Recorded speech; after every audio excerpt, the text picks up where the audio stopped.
سیدنا مولانا محمد مبارک وسلم صلاۃ و سلام علیک یا رسول اللہ صلی اللہ تعالی علیہ وسلم۔ اللہ تبارک و تعالی کلام پاک میں ارشاد فرماتا ہے وما خلقت الجن والانس الا لیعبدون۔ اس کا آسان سا مفہوم یہ ہے کہ اللہ تبارک و تعالیٰ نے مجھے، اللہ نے آپ کو، سارے انسانوں کو اور سارے جناتوں کو اپنی عبادت کے لیے پیدا کیا ہے۔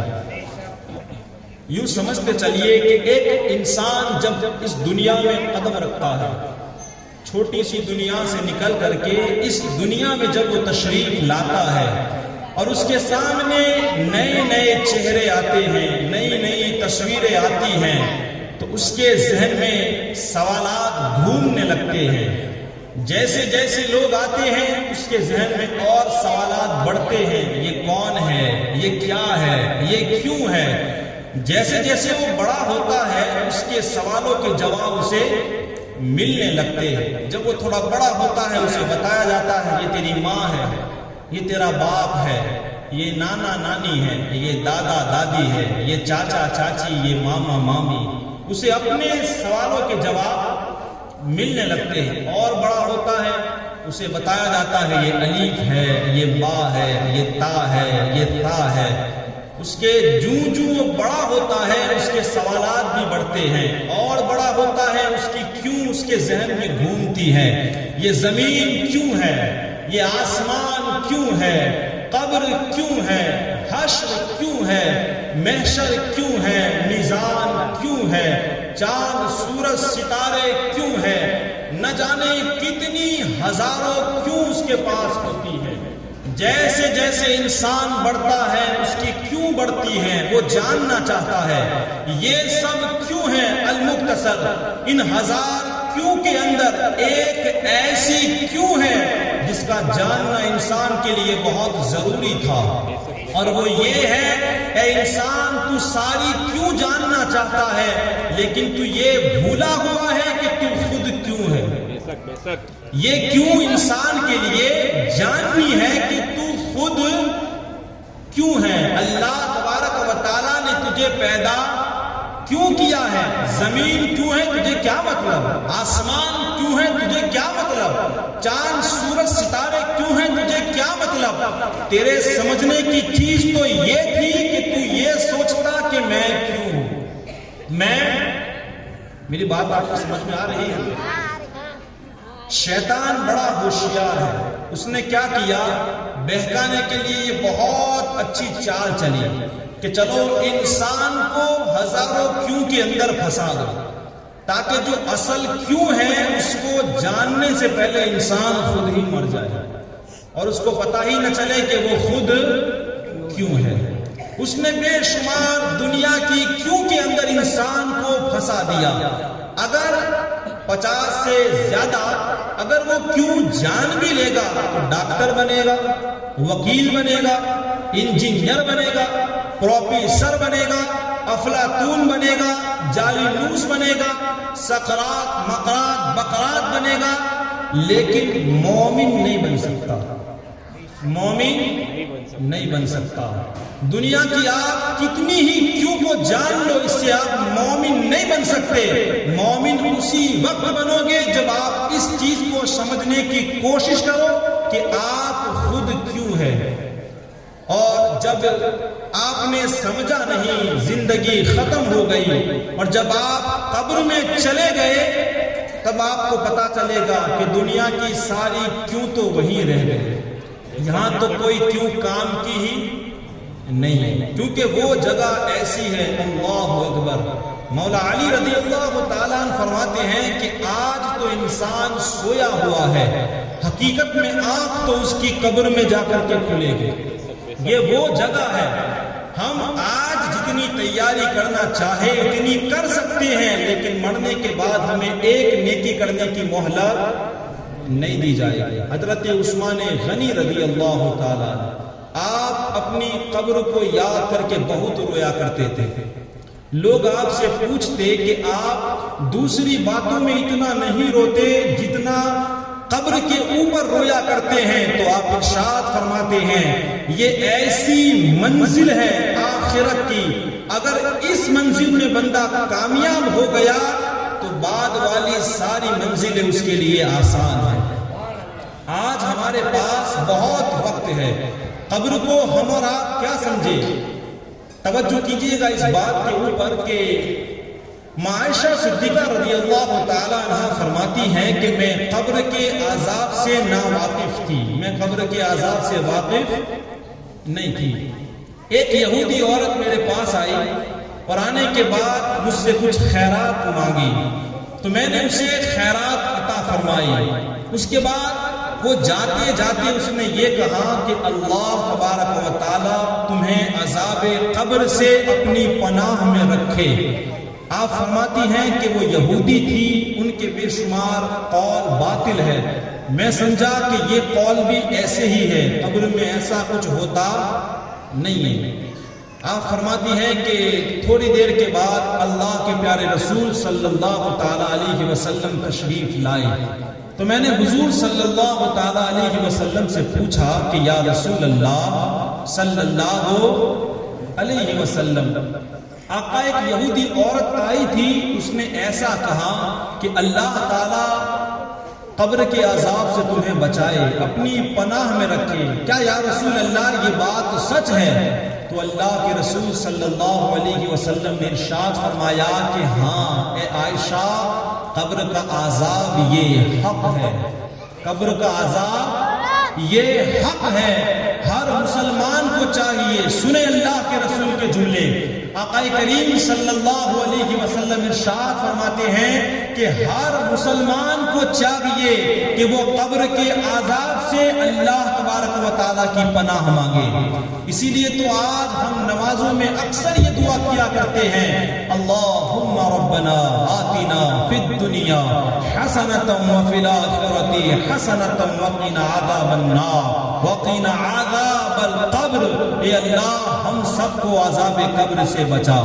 اللہ کے پیارے رسول فرماتے ہیں ہر مسلمان پر واجب ہے، ضروری ہے کہ وہ قبر کے عذاب سے اللہ تبارک و تعالیٰ کی پناہ مانگے، اور جتنا ہو سکے قبر کی تیاری کرنے کی کوشش کرے، جتنا ہو سکے قبر کی تیاری کرے، اس لیے کہ وہاں جانے کے بعد اگر بندہ چاہے گا پھر بھی اس کو ایک نیکی کرنے کا بھی موقع نہیں ملے گا۔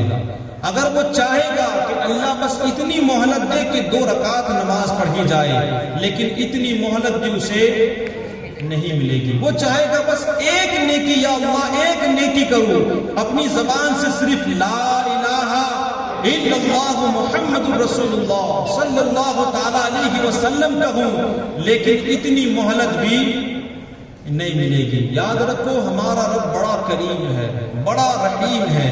آج بھی توبہ کا در کھلا ہے، اس کی رحمت کا در کھلا ہے، لیکن مرنے کے بعد وہ نہیں مانے گا۔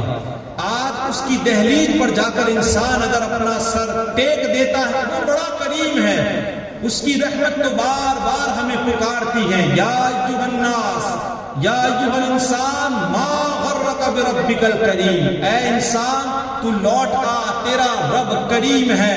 لیکن قبر میں جانے کے بعد وہ نہیں مانے گا۔ آپ نے وہ سنا ہوگا کہ ایک بابا بازار میں کھڑے کھڑے رو رہا تھا، ایک بادشاہ کا گزر جب وہاں سے ہوا تو بادشاہ نے اس بابا سے پوچھا کہ اے بابا جی کیوں روتے ہو، کیا مسئلہ ہے؟ تو بابا جی نے کہا کہ میں یہاں سے گزر رہا تھا، میں نے اپنا پروگرام بنایا کہ چلو ان کی اور اللہ تبارک و تعالیٰ کی صلح کرا دوں۔ تو بادشاہ نے کہا کہ کیا صلح ہو گئی؟ تو وہ بابا جی کہتے ہیں کہ نہیں، وہ تو مانتا ہے لیکن یہ نہیں مانتے، وہ تو سارے بولے وہ تو مانتا ہے لیکن یہ نہیں مانتے، وہ تو کہتا ہے میری دہلیز پر لیا ایک آنسو کا قطرہ بہائے گا میں اس کے سارے گناہوں کو معاف فرما دوں گا، وہ تو کہتا ہے ایک سجدہ کرے گا میں اس کے گناہ ہی مٹاؤں گا نہیں، نہیں بلکہ اس کو نیکیوں میں تبدیل کر دوں گا۔ وہ مانتا ہے لیکن یہ نہیں مانتے۔ دوسرے دن وہی بابا قبرستان میں رو رہا تھا۔ بادشاہ کا گزر جب قبرستان کے پاس سے ہوا تو بادشاہ نے کہا کہ بھئی آج کیا معاملہ ہے؟ کبھی بازار میں رو رہے ہو، کبھی قبرستان میں روتے ہو، آج کیا مسئلہ ہے؟ تو بابا جی نے کہا کہ بس وہی کل والی بات، آج میں نے پروگرام بنایا کہ چلو ان کی اور اللہ کی صلح کرا دوں۔ کہاں صلح ہو گئی؟ تو بابا جی روتے ہوئے کہتے ہیں کہ آج یہ مانتے ہیں لیکن اللہ نہیں مانتا۔ آج یہ مانتے ہیں، قبر میں جا کے تو اچھے مانیں گے، قبر میں جا کے تو نمرود، فرعون اور قارون بھی مانا ہوگا، ابو جہل، ابو لہب بھی مانا ہوگا، عتبہ، شیبہ بھی مانا ہوگا، بڑے بڑے قبر میں جا کے تو مانیں گے، لیکن وہاں اللہ ایک نیکی کی بھی مہلت نہیں دے گا۔ یاد رکھو ہمارا رب بہت کریم ہے۔ میں کس بات کو پیش کروں کہ وہ کتنا کریم اور کتنا رحیم ہے۔ حضرت موسیٰ علیہ نبینا علیہ الصلوۃ والسلام کے زمانے کی ایک بات پیش کرتا ہوں۔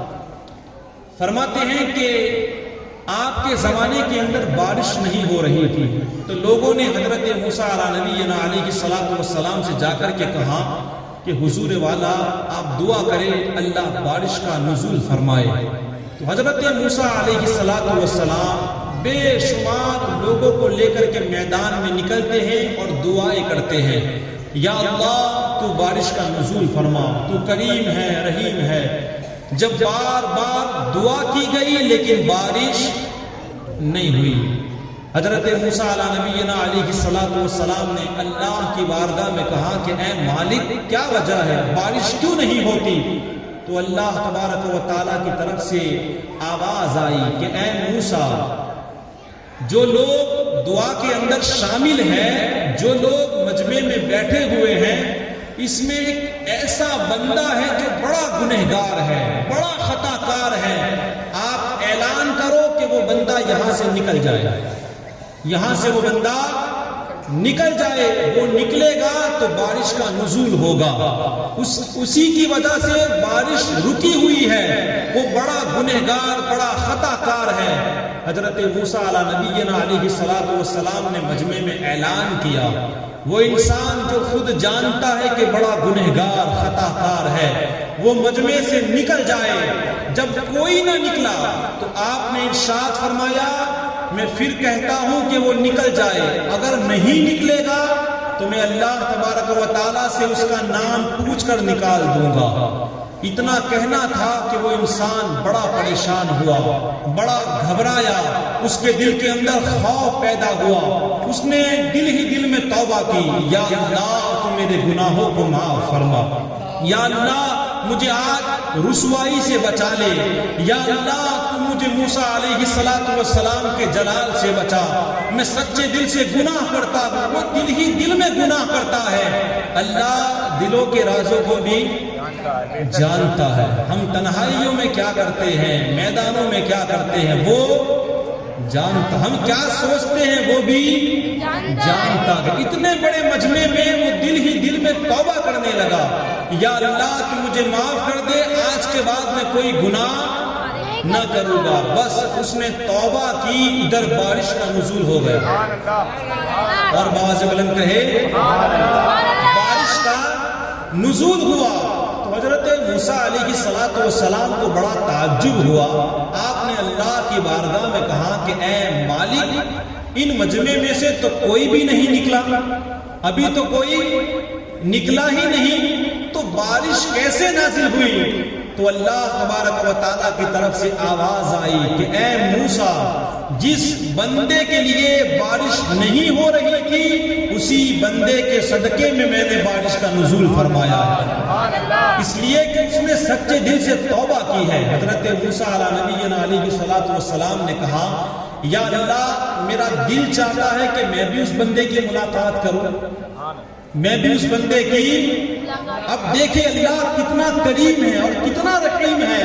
حضرت موسیٰ علیہ الصلوۃ والسلام نے جب یہ کہا کہ یا اللہ میرا دل چاہتا ہے اس بندے کی میں بھی ملاقات کروں جس کی وجہ سے بارش کا نزول ہوا، تو اللہ تبارک و تعالیٰ نے ارشاد فرمایا جب وہ گنہگار تھا تب میں نے اس کے راز کو نہیں کھولا، اب تو وہ نیک ہو چکا ہے، اب تو وہ نیک ہو چکا ہے، میں اسے رسوا کرنا نہیں چاہتا۔ کہتے ہیں نا ہم تو مائل و کرم ہے کوئی سائل ہی نہیں، راہ دکھائے کسے کوئی راہ روے منزل ہی نہیں۔ وہ تو بڑا کریم ہے، ایک مرتبہ اس کے ہو کر کے تو دیکھے، اس کے ہو کر کے تو زندگی گزارے۔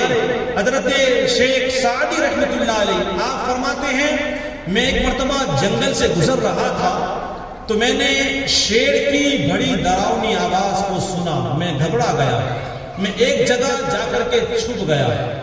جب میں نے دیکھا تو ایک اللہ کا بندہ شیر پہ بیٹھ کر کے آ رہا تھا، شیر پہ بیٹھ کر وہ آ رہا تھا، میں بڑا پریشان بڑا گھبرایا ہوا تھا۔ جب وہ میرے قریب آئے تو انہوں نے مجھے آواز دے کر کے پکارا، میں باہر نکلا، خوف تھا۔ انہوں نے کہا کہ تم اس شیر سے خوف کھا رہے ہو، تم اللہ کے ہو جاؤ، اللہ کے لیے زندگی گزارو، اللہ کے ہو کر کے تو دیکھو، ساری کائنات کو اللہ تمہارا غلام بنا دے گا، ساری کائنات تمہاری اتباع کرے گی۔ ایک مرتبہ اللہ کا ہو کر کے تو دیکھے، ہم تو بھول گئے ہیں کہ ہم کیوں ہیں، آج ہم سب بھولے ہوئے ہیں کہ اللہ تبارک و تعالیٰ نے ہمیں کیوں پیدا کیا، لیکن اس کی کریمی دیکھے، اس کی رحیمی دیکھے، وہ آج بھی ہمیں قرآن میں بار بار کہہ رہا ہے اے انسان تو بھول رہا ہے، لیکن ہم تجھے بار بار یاد دلاتے ہیں کہ وما خلقت الجن والانس الا لیعبدون، میں نے تجھے کسی اور چیز کے لیے نہیں بلکہ میری عبادت کے لیے پیدا کیا۔ اللہ نے ہمیں اس کی عبادت کے لیے پیدا کیا ہے۔ اور یاد رکھیں اللہ تبارک و تعالیٰ نے اس کائنات میں جتنی چیز بنائی ہے کوئی چیز بیکار نہیں بنائی۔ اللہ کے کارخانہ قدرت میں کوئی چیز عبث نہیں ہے، کوئی چیز بیکار نہیں ہے۔ ہم اگر سوچیں یہ مکھی کیوں ہے، یہ مچھر کیوں ہے، یہ صرف لوگوں کا خون چوستا ہے، ہمیں تو یہی نظر آتا ہے، لیکن اللہ کے ہر کام میں 100 نہیں ہزاروں حکمتیں ہوتی ہیں۔ حضرت امام جعفر صادق رضی اللہ تعالیٰ انشاءاللہ کل ان کی نیاز بھی ہے، جو لوگ بنائے اللہ تعالیٰ ان کی نیازوں کو قبول فرمائے۔ آپ ایک مرتبہ خلیفہ منصور کے ساتھ باتیں کر رہے تھے، تو باتیں کرتے کرتے اس خلیفہ منصور کے منہ پہ بار بار مکھی بیٹھ رہی تھی، بار بار مکھی اسے پریشان کر رہی تھی۔ تو خلیفہ منصور نے کہا کہ نہ جانے اللہ نے اسے کیوں پیدا فرمایا ہے، کیا ضرورت تھی اس کی؟ تو حضرت امام جعفر صادق رضی اللہ تعالیٰ عنہ فرماتے ہیں کہ متکبروں کو اور غروروں کو ذلیل کرنے کے لیے اسے پیدا فرمایا ہے، تاکہ تکبر کرنے والوں کو یہ ذلیل کرے۔ اللہ کے ہر کام میں حکمت ہے، ہمیں سمجھ میں آئے کہ نہ آئے۔ کچھ لوگ ہوتے ہیں نا جنہیں اللہ کے کام میں بھی نقصان دکھائی دیتے ہیں۔ ایک انسان تھا جو بہت پڑھا لکھا، قابل نہیں بلکہ وہ قبلات ہو چکا تھا، بڑا پڑھا لکھا تھا، وہ کہہ رہا ہے کہ اللہ تبارک و تعالیٰ نے جو کچھ بنایا ہے وہ تو صحیح ہے، لیکن ایک جگہ اللہ نے گڑبڑ کر رکھی ہے، استغفر اللہ، ایک جگہ اللہ کی فٹنگ میں گڑبڑ ہے۔ تو اس کے ساتھی نے کہا کہ اچھا کہاں گڑبڑ ہے؟ تو اس نے کہا کہ دیکھو نا، تربوزے کا جو درخت ہوتا ہے بہت چھوٹا ہوتا ہے لیکن اس پہ پھل بڑا بڑا ہوتا ہے، اور آم کا درخت بہت بڑا ہوتا ہے لیکن پھل چھوٹا ہوتا ہے۔ اس کے دوست نے کہا کہ تمہارے حساب سے کیا ہونا چاہیے؟ کہا کہ تربوزے کی جگہ آم کو ہونا چاہیے اور آم کی جگہ تربوزے کو ہونا چاہیے۔ اب اللہ کا کرنا، گرمیوں کا موسم تھا، آم کا سیزن تھا، وہ بھائی اپنے گاؤں میں آیا، وادی میں وہ لوگ گئے، سوئے ہوئے تھے آم کے درخت کے نیچے، ہوا کا جھونکا چلا اور ایک آم ٹھیک اس کے سر پہ آ کر کے گرا۔ جیسے ہی آم گرا وہ بھائی کھڑا ہو گیا اور کھڑے ہو کر کہنے لگا میں غلط تھا، اللہ نے جہاں جسے رکھا ہے وہ صحیح ہے۔ اللہ نے، وہ دوست کہتا ہے بھئی کیا ہوا؟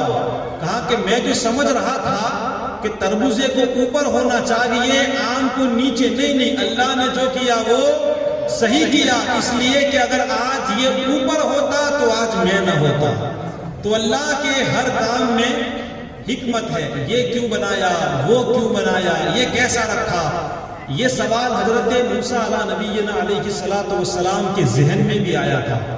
حضرت موسیٰ علیہ السلام نے ایک مرتبہ دیوار پر چھپکلی کو دیکھا تو اللہ سے سوال کیا، اے مالک اس چھپکلی کو کیوں پیدا کیا، اس کی کیا ضرورت تھی؟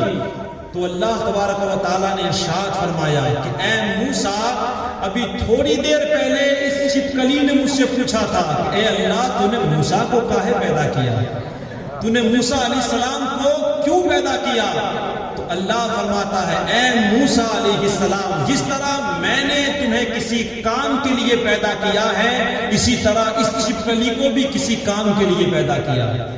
تو اللہ تبارک و تعالیٰ نے ہر مخلوق کو، ہر چیز کو کسی مقصد کے لیے پیدا کیا ہے۔ اور آپ یہ بات اپنے ذہن میں رکھیں، جو چیز جس مقصد کے لیے بنائی جاتی ہے اگر اس میں صحیح استعمال نہ ہو تو پھر وہ کچھ کام کی نہیں۔ میں آپ کو ایک مثال دوں کہ انسان نے گلاس بنایا ہے، کیوں؟ اس کے اندر پانی پیا جاتا ہے، اور ایک اگالدان بنایا ہے جس کے اندر تھوکا جاتا ہے۔ اگر آپ میرے گھر پہ آؤ اور میں بازار سے بالکل نیا اگالدان لے کر کے آؤں، آپ میرے پاس پینے کے لیے پانی مانگو اور میں اسی اگالدان کے اندر اگر پانی پینے کے لیے دوں تو آپ کیا کہو گے؟ پانی پاک ہے، اگالدان بالکل نیا ہے، آپ فتویٰ پوچھ سکتے ہو، آپ ہاتھ بانٹ کر پانی پی سکتے ہو، کوئی ناجائز نہیں ہے، لیکن پھر بھی آپ کہو گے کہ یہ بے وقوف ہے کیونکہ یہ پانی پینے کی چیز نہیں ہے۔ اگر آپ تھوکنے کے لیے کوئی چیز مانگو اگالدان اور میں آپ کو گلاس دوں تو آپ تھوکو گے، آپ اور غصے ہو جاؤ گے کہ یہ حضرت کیا کر رہے ہیں۔ انسان نے گلاس بنایا ہے، اگالدان بنایا ہے، گلاس سے پانی پیا جاتا ہے اور اگالدان کے اندر تھوکا جاتا ہے۔ انسان کی بنائی ہوئی چیز کا ہمیں اتنا خیال کہ ہم نہ گلاس میں تھوکتے ہیں نہ اگالدان کے اندر پانی پیتے ہیں، تو ہم سوچیں انسان کی بنائی ہوئی چیزوں کا ہمیں اتنا خیال ہے، اور اللہ تبارک و تعالیٰ نے جس مقصد کے لیے ہمیں بنایا ہے ہمیں کوئی خیال نہیں۔ اللہ نے ہمیں عبادت کے لیے بنایا ہے، ہمیں اس کی کوئی پرواہ نہیں۔ اگر آج ہم عبادت نہیں کرتے تو یہ ٹھیک ایسا ہی ہے کہ ہم نے گلاس میں تھوکا ہے اور اگالدان کے اندر پانی پیا ہے، یہ ٹھیک ایسے ہی ہے۔ تو آپ یقین رکھیں اللہ تبارک و تعالیٰ نے مجھے آپ کو اس کی عبادت کے لیے پیدا کیا۔ ہو سکتا ہے کہ کسی کے ذہن میں یہ سوال پیدا ہو کہ جب اللہ نے عبادت کے لیے پیدا کیے ہیں تو کیا مسجد میں بیٹھ کر ہم صرف اللہ اللہ کرتے رہے، کیا نمازیں ہی پڑھتے رہے، کیا روزے پہ روزہ رکھا کرے، دکان پہ کون بیٹھے گا، نوکری پہ کون جائے گا، بال بچوں کو کون پالے گا، یہ سب کام کون کرے گا؟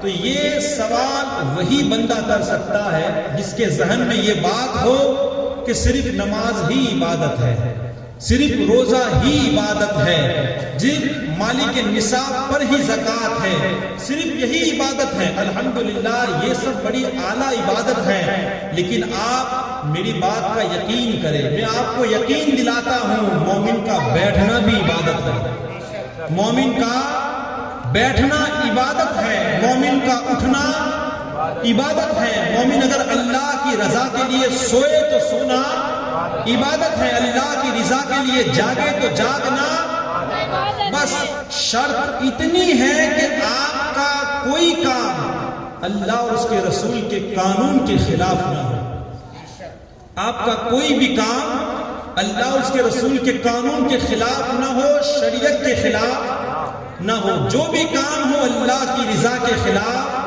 نہ ہو۔ اللہ کی رضا کے لیے اگر آپ سوئے تو سونا بھی عبادت، اور جاگتے ہیں تو جاگنا بھی عبادت۔ سمجھنے کے لیے میں ایک واقعہ پیش کرتا ہوں۔ ایک بزرگ تھے، ان کے ایک ساتھی پاس میں موجود تھے، تو اس بزرگ نے ایک پلیٹ کے اندر کھانا نکالا اور کھانا نکالنے کے بعد اس انسان سے کہا کہ اس ندی کے پار ایک بزرگ رہتے ہیں، تو آپ جا کر کے یہ کھانا انہیں دے کر کے آؤ۔ انہیں کھانا دیا۔ اب راستے میں ندی تھی، رات کا وقت ہو چکا تھا۔ اس ساتھی نے کہا کہ حضرت رات ہو چکی ہے، ندی میں پانی ہے، کشتی نہیں ہے، میں کیسے جاؤں گا، میں سفر آگے کیسے کروں گا؟ تو اس بزرگ نے کہا کہ اچھا تم ندی کے پاس جا کر کے یوں کہنا کہ میں ایسے انسان کے پاس سے آیا ہوں جو کبھی بھی آج تک اپنی بیوی کے پاس نہیں گیا، جو آج تک اپنی بیوی کے پاس نہیں گیا۔ اب وہ ساتھی سوچنے لگا کہ آپ کی تو اولاد ہے اور آپ ایسا کہہ رہے ہیں کہ کبھی عورت کے پاس نہیں گیا۔ دل میں ادب تھا، چلنے لگا۔ ندی کے پاس جا کر کے اس نے وہی کہا کہ میں ایسے انسان کے پاس سے آیا ہوں جس نے آج تک اپنی عورت کے پاس جو نہیں گیا۔ تو فوراً ندی نے راستہ دے دیا۔ کہو سبحان اللہ۔ ندی نے فوراً راستہ دیا۔ یہ بھائی ندی پار گئے، اس بندے کے پاس گئے، کھانا پیش کیا۔ اس بزرگ نے بھی سارا کھانا کھا لیا، انگلیاں بھی چاٹ لی۔ اب یہ انسان حیران ہے کہ میں ایک عجیب طریقے سے آیا ہوں، رات ہو چکی ہے، کیسے جاؤں گا؟ تو اس انسان نے اس بزرگ سے بھی کہا کہ حضور میں بڑے عجیب طریقے سے آیا ہوں، مجھے واپس جانا ہے، کوئی کشتی نہیں ہے، راستہ نہیں ہے، رات ہے، میں کیا کروں؟ تو یہ بزرگ کہتے ہیں اچھا ندی کے پاس جا کے یوں کہنا کہ میں ایسے انسان کے پاس سے آیا ہوں جس نے آج تک ایک لقمہ نہیں کھایا، جس نے آج تک ایک لقمہ، اب یہ اندر ہی اندر سوچ رہا ہے کہ میرے سامنے پوری پلیٹ کھائی ہے، انگلیاں بھی چاٹ لی ہے۔ اگر اندر جا کے کھاتے تو چلو اچھی بات ہے، باہر آ کے اگر یہ کہہ دے تو میں سمجھتا کہ نہیں کھایا ہوگا، لیکن میرے سامنے کھایا ہے۔ ادھر وہ کہہ رہے ہیں کہ بیوی کے پاس نہیں گئے، حالانکہ ان کی اولاد ہے۔ یہ کہہ رہے ہیں کہ ایک لقمہ نہیں کھایا، حالانکہ میرے سامنے کھایا ہے۔ لیکن ادب والا انسان تھا، سوال ذہن میں گھوم رہے تھے۔ وہ ندی کے پاس گیا اور جا کر کے کہا کہ اے ندی، میں ایسے انسان کے پاس سے آ رہا ہوں جس نے آج تک ایک لقمہ نہیں کھایا۔ اتنا سننا تھا کہ ندی نے راستہ۔ یہ انسان بڑا حیران ہے، بڑا پریشان ہے۔ وہ بزرگ کے پاس گیا، ہاتھ جوڑ کے کہنے لگا حضرت آخر راز کیا ہے، مجھے آپ سمجھائیں، میں بڑا پریشان ہوں۔ آپ کہہ رہے ہیں کبھی عورت کے پاس نہیں گیا، حالانکہ آپ کی تو اولاد ہے۔ وہ کہہ رہے ہیں ایک لقمہ نہیں کھایا، حالانکہ میرے سامنے پوری پلیٹ کھائی ہے۔ آپ اس کا راز بتائے۔ وہ بزرگ کہتے ہیں کہ بیٹا دراصل بات یہ ہے کہ میں کبھی بھی آج تک اپنی عورت کے پاس گیا، لیکن اپنے نفس کے لیے نہیں، اپنے رب کے لیے گیا ہوں، اپنے رب کے لیے گیا ہوں۔ اور وہ بزرگ جب بھی کھاتے ہیں اپنے نفس کے لیے نہیں، ہر لقمہ انہوں نے اپنے رب کے لیے اٹھایا ہے، تاکہ کھانے کا مقصد یہ ہے جسم تندرست رہے تو اللہ کی عبادت کر سکے۔ اے بیٹا سن، میرا عورت کے پاس جانا نہیں بلکہ یہ عبادت ہے، اور ان کا لقمہ اٹھانا نہیں بلکہ وہ عبادت ہے۔ ہم تو مائل با کرم ہے، کوئی سائل ہی نہیں، راہ دکھائے کسے راہ روے منزل ہی نہیں۔ یقین جانے یا رسول اللہ، یقین جانے اللہ تبارک و تعالی بہت کریم ہے۔ اللہ کی رحمت تو یوں سمجھو کہ بہانہ ڈھونڈتی ہے۔ ہم تصور کریں، ہم سوچیں، ہم یہاں صرف آزمائش کے لیے بھیجے گئے ہیں، ہم یہاں صرف امتحان کے لیے بھیجے گئے ہیں۔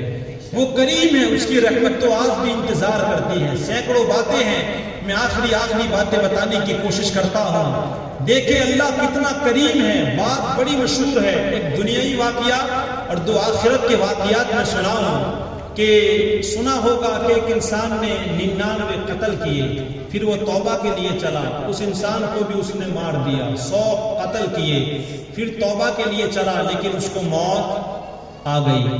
اب جہنم اور جنت دونوں کے فرشتے آئے، یہ کہتے ہیں ہم لے جائیں گے اس لیے کہ یہ 100 آدمیوں کا قاتل ہے، اور جنت کے فرشتے کہتے ہیں اسے ہم لے جائیں گے اس لیے کہ یہ توبہ کے لیے نکل پڑا ہے۔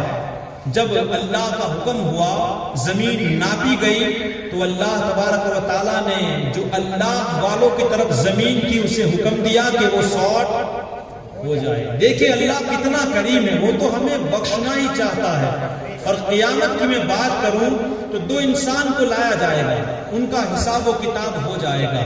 اب ان سے کہا جائے گا کہ ان دونوں کو جہنم میں ڈال دو۔ جب یہ حکم ہوگا تو ایک انسان دوڑتا ہوا جہنم کی طرف جائے گا، اور دوسرا انسان دھیرے دھیرے جہنم کی طرف جائے گا، اور بار بار اللہ کو دیکھے گا، بار بار اللہ کی طرف پلٹ پلٹ کر دیکھے گا۔ تو اللہ تبارک و تعالیٰ دونوں کو واپس بلائے گا، اس بندے سے کہے گا کہ میں نے تجھے جہنم میں جانے کا کہا تو خوشی خوشی دوڑتا ہوا جہنم کی طرف چل پڑا، آخر راز کیا ہے؟ تو اس نے کہا کہ یا اللہ پوری زندگی تیری نافرمانی کی ہے، پوری زندگی تیرے حکم کو میں نے نہیں مانا، آج تیرا آخری حکم ہے کہ جا تو جہنم میں چلا جا۔ میرے دل نے سوچا کہ آج تیرے حکم میں دیر نہ کروں اور جہنم میں چلا جاؤں، اس لیے میں بڑی تیزی کے ساتھ گیا۔ اس بندے سے پوچھا کہ تو بار بار کیوں پلٹ کے دیکھ رہا تھا؟ تو اس نے کہا میں نے سنا ہے کہ تو بڑا کریم ہے، تو بڑا رحیم ہے، میں بار بار پلٹ کے اس لیے دیکھ رہا تھا کہیں اللہ کی رحمت تو مجھے نہیں پکار رہی، کہیں اللہ کی رحمت تو نہیں پکار رہی، اسی لیے بار بار دیکھتا ہوں۔ اللہ تبارک و تعالیٰ کی رحمت جوش میں آئے گی، اللہ فرمائے گا ان دونوں کو میں نے بخش دیے، انہیں جنت میں لے جاؤ۔ ہم تو مائل بکرم ہے، کوئی سائل ہی نہیں، راہ دکھائے کسے رہ روے منزل بھی نہیں۔ میں ایک آخری بات پیش کر کے اپنی بات کو میں ختم کروں۔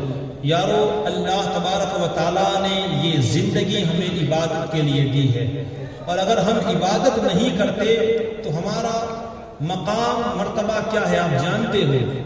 جو مشین ہمارے گھر میں لائی گئی، واشنگ مشین ہو یا مکسچر ہو، اگر وہ بگڑ جائے اور بھنگار ہو جائے تو پھر اسے پھینک دیا جاتا ہے، اس کو آپ گھر میں رکھو گے، جب وہ بگڑ گیا ٹھیک نہیں ہو رہا ہے تو اسے آپ پھینک دو گے، اس کا مقصد ختم ہو گیا ہے۔ تو آپ سوچیں اللہ نے ہمیں عبادت کے لیے پیدا کیا، اگر ہم عبادت نہیں کرتے تو پھر ہم بھنگار ہیں۔ لیکن آج بھی اس کی رحمت دیکھے، اس کی زمین پر چلتے ہیں، اس کی ہوائیں ہم لیتے ہیں، اس کی نعمتیں کھاتے ہیں، اس کی عبادت نہیں کرتے پھر بھی آج وہ مہلت دے رہا ہے۔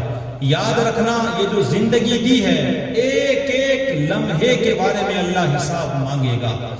اللہ کے رسول صلی اللہ علیہ وسلم ارشاد فرماتے ہیں اللہ کے سامنے جب بندے کو کھڑا کیا جائے گا، جب تک اللہ 4 سوال نہیں پوچھ لیتا اس کے قدم کو وہاں سے ہٹنے نہیں دے گا۔ پہلا سوال یہ ہوگا کہ بتا تو نے اپنی زندگی کو کہاں گزارا ہے۔ اب آپ سوچیں زندگی کے اندر جوانی بھی آ گئی، بڑھاپا بھی آ گیا، لیکن دوسرا سوال پھر اللہ الگ سے فرمائے گا کہ بتا تو نے اپنی جوانی، ارے آپ بولے یار، اپنی جوانی کہاں گزاری؟ ہم سوچیں ہم کیا جواب دیں گے؟ کیا یہ کہیں گے کہ یا اللہ ہم نے اپنی جوانی کو گیم کے اندر گزارا ہے؟ کیا یہ جواب دیں گے کہ ہم نے اپنی جوانی واٹس ایپ پہ گزاری ہے؟ کیا یہ جواب دیں گے ہم نے یہ جوانی فیس بک، انٹرنیٹ اور انسٹاگرام پہ گزاری ہے؟ کیا ہم یہ جواب دیں گے کہ یا اللہ لوگوں کی شادیوں میں ہم نے تو ناچ کر کے جوانی گزاری ہے؟ کیا ہم یہ جواب دیں گے کہ یا اللہ ہم تو فالتو کے اندر ادھر ادھر گھوم کر کے جوانی گزاری ہے، چائے کے اڈے پر بیٹھے رہے، اس ہوٹل میں گئے، وہ ہوٹل میں گئے، بڑی عیاشیاں کی؟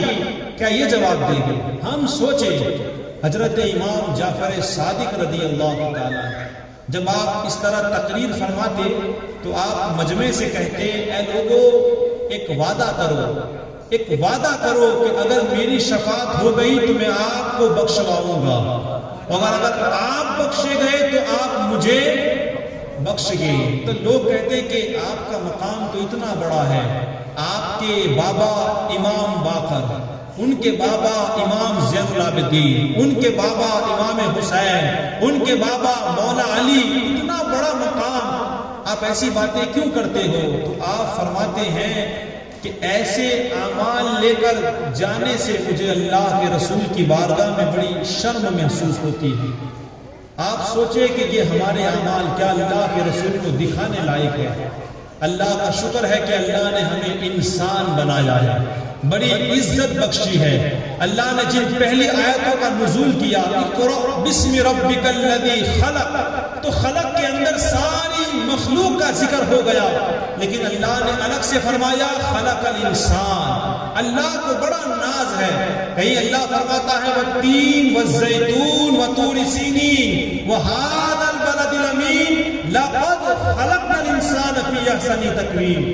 اللہ نے کئی جگہ انسان کا تذکرہ کر کے وہ فخر فرماتا ہے۔ ہم سوچے اگر اللہ ہمیں کچھ اور بناتا تو ہم کیا کرتے؟ اے یارو، بس یہی میرا پیغام ہے، یہ زندگی ادھر ادھر گزارنے کے لیے اللہ نے نہیں دی ہے، بلکہ اللہ تبارک و تعالیٰ قرآن میں ارشاد فرماتا ہے الذی خلق الموت والحیات لیبلوکم ایکم احسن عملا۔ بس یہی چیز کو ہمیں سمجھنا ہے، یہ زندگی اور یہ موت اللہ نے اس لیے پیدا کی ہے تاکہ وہ پرکھے کہ کون میرے لیے زندگی گزارتا ہے اور کون۔ کسی نے کہا ہے نا کہ جانور بنائے تیری وفا کے واسطے، کھیتیاں بنائی تیری غذا کے واسطے، چاند سورج اور ستارے تیری ضیاء کے واسطے، سب کچھ ہے تیرے لیے اور تو ہے خدا کے واسطے۔ سب کچھ ہے تیرے لیے اور تو خدا کے واسطے۔ تو ہم سب اللہ کے لیے پیدا کیے گئے ہیں، تو ہماری زندگی کا مقصد عبادت ہونا چاہیے۔ ہمیں چاہیے اپنے گناہوں سے توبہ کرے، اپنے بچوں کی اچھی تربیت کرے، اپنے گھر کے اندر اسلامی ماحول بنائے، دین کی خدمت کرے۔ میں اپنی ماں اور بہنوں سے بھی یہ گزارش کروں گا، اپنے اس بھائی کی بات کو رکھے، آپ پردہ کریں، اپنی اولاد کو اچھی تربیت کرے، سیریل گانوں سے دور رہے، اللہ اور اس کے رسول کے لیے زندگی گزارنے کی کوشش کرے۔ دعا ہے ہم سب کو اللہ تبارک و تعالی نیک اور پاکیزہ زندگی گزارنے کی توفیق و رفیق عطا فرمائے۔ کی محمد سے وفا تو نے تو ہم تیرے ہیں، یہ جہاں کیا چیز ہے لوح و قلم تیرے ہیں، محمد کی محبت دین حق کی شرط اول ہے، اسی میں ہے خامی تو سب کچھ نا مکمل ہے۔ استغفر اللہ استغفر اللہ استغفر اللہ ربی من کل ذنب واتوب الیہ۔ آپ لوگ نے اتنی دیر تک بیٹھ کر کے میرا بیان سنا، دعا ہے اللہ تبارک و تعالی آپ کو اس کا بہترین بدلہ دے، آپ کو اس کی جزائے خیر عطا فرمائے۔ جن جن لوگوں نے بڑی محنت کی ہے اللہ تبارک و تعالی سب کی محنتوں کو قبول فرمائے۔ السلام علیکم ورحمۃ اللہ وبرکاتہ۔ صلاۃ و سلام کے لیے کھڑے ہوئے۔